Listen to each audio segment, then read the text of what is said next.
lunes 2 de julio. La misión de los discípulos. Leo Hechos 1:8.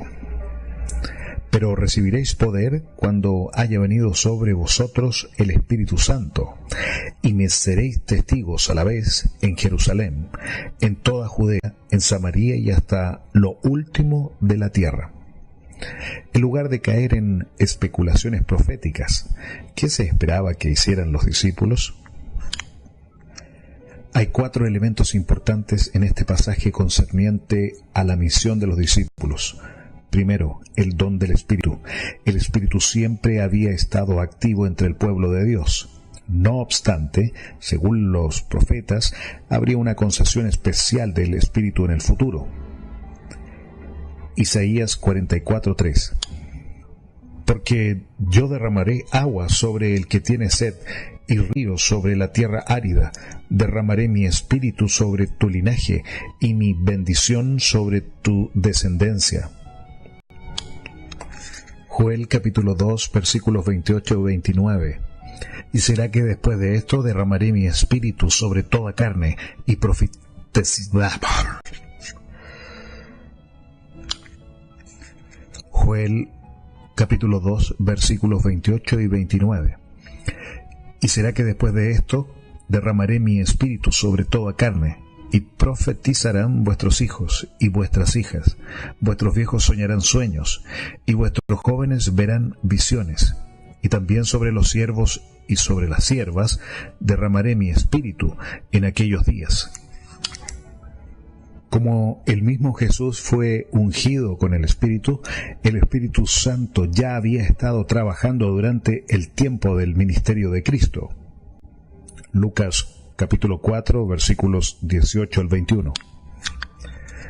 El Espíritu del Señor está sobre mí, por cuanto me ha ungido para dar buenas nuevas a los pobres, me ha enviado para sanar a los quebrantados de corazón, para predicar libertad a los cautivos y a los ciegos vista, para poner en libertad a los quebrantados, para predicar el año agradable del Señor.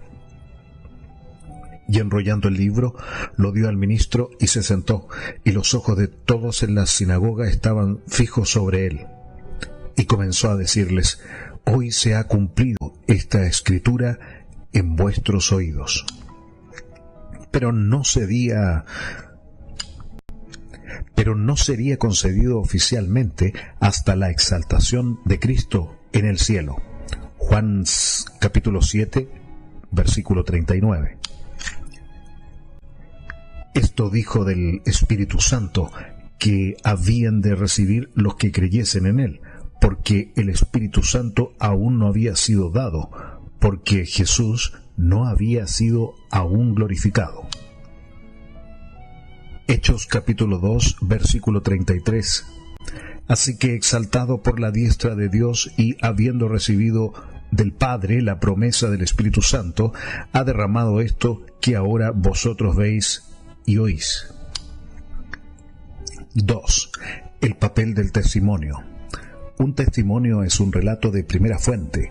Los discípulos estaban plenamente capacitados para dar ese testimonio. Hechos capítulo 1, versículo 21 y 22.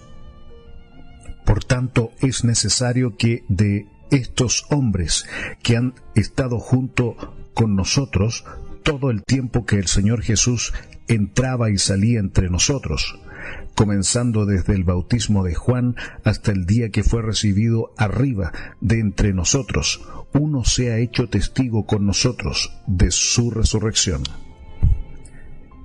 Hechos capítulo 4, versículo 20. Porque no podemos dejar de decir lo que hemos visto y oído. Primera de Juan capítulo 1, versículo del 1 al 3.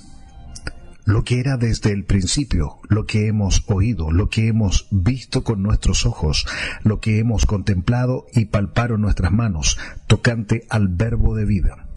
Porque la vida fue manifestada y lo vimos y testificamos, y os anunciamos aquella vida eterna, la cual estaba con el Padre, y se nos manifestó. Lo que hemos visto y oído, eso os anunciamos, para que también vosotros tengáis comunión con nosotros, y nuestra comunión verdaderamente es con el Padre y con su Hijo Jesucristo. Y ahora eran comisionados para compartir con el mundo su experiencia única con Jesús. 3. El plan de la misión. Los discípulos primero debían dar testimonio en Jerusalén, luego en Judea y Samaria, y finalmente hasta los confines de la tierra. Era un plan progresivo. Jerusalén era el centro de la vida religiosa judía, el lugar donde Jesús había sido condenado y crucificado. Judea y Samaria eran zonas aledañas donde Jesús también había servido.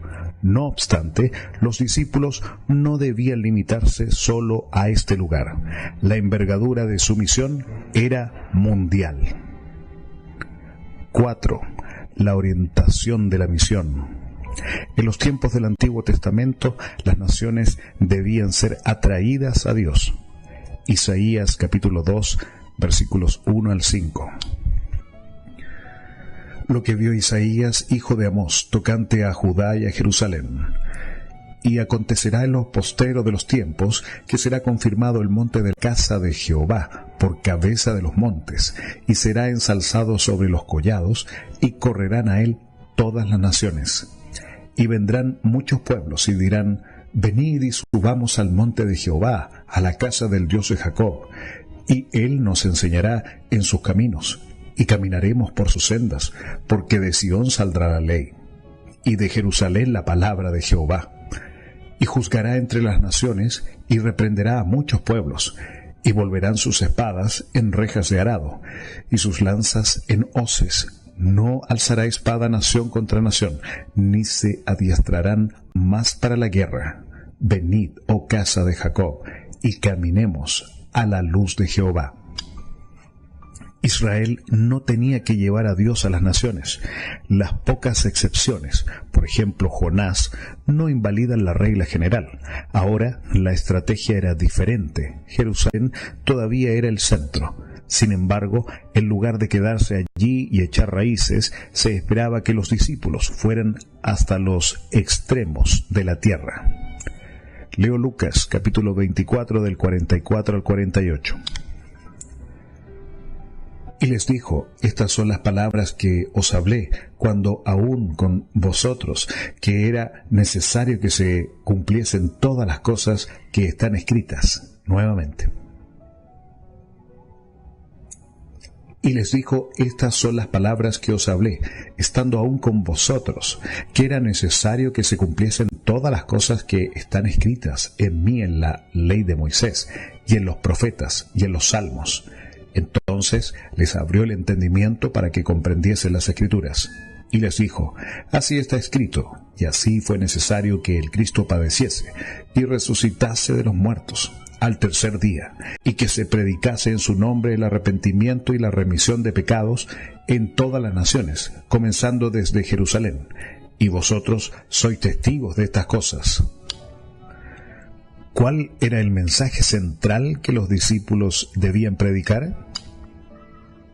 En los 40 días que pasó con los discípulos después de la resurrección, Hechos capítulo 1, versículo 3, a quienes también después de haber padecido, se presentó vivo con muchas pruebas indubitables, siendo visto de ellos por 40 días, y hablándoles acerca del reino de Dios. Jesús debió de haberles explicado muchas verdades sobre el reino de Dios, incluso cuando todavía muchas cosas que ellos no entendían, como lo refleja la pregunta de Hechos capítulo 1, versículo 6. Entonces los que se habían reunido le preguntaron diciendo, Señor, ¿restaurarás el reino a Israel en este tiempo? Estaban familiarizados con las profecías, pero ahora podían verlas bajo una nueva luz, una luz derramada desde la cruz y la tumba vacía. Hechos capítulo 3, versículos 17 al 19. Y ahora, hermanos, yo sé que por ignorancia lo habéis hecho, como también vuestros príncipes.